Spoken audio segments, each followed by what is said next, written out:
أنا مواطن عربي، من حقي أن أدافع عن كل قضايا أمتنا العربية، سواء في فلسطين أو في لبنان أو في العراق، وهذا واجب قومي علي وعلى كل مواطن عربي، سواء كان في السلطة أو خارج السلطة.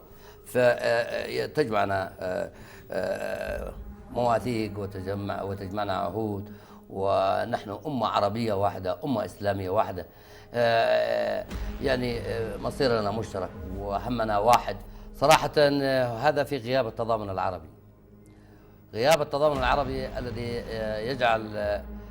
يجعلنا أن نسلم أنفسنا للأجنبي. هذه هي المشكلة. وكل قطر منا أو كل زعامة مننا تحاول أن تتقرب من الأجنبي لتعالج وضعها الشخصي كشخص، كزعامة، كأفراد أو كأقطار. وهذا هو الشيء المؤسف، لأنه جامعة الدول العربية هي المؤسسة، أو بيت العرب جميعا أو مؤسستنا لن تتطور منذ إنشائها. لن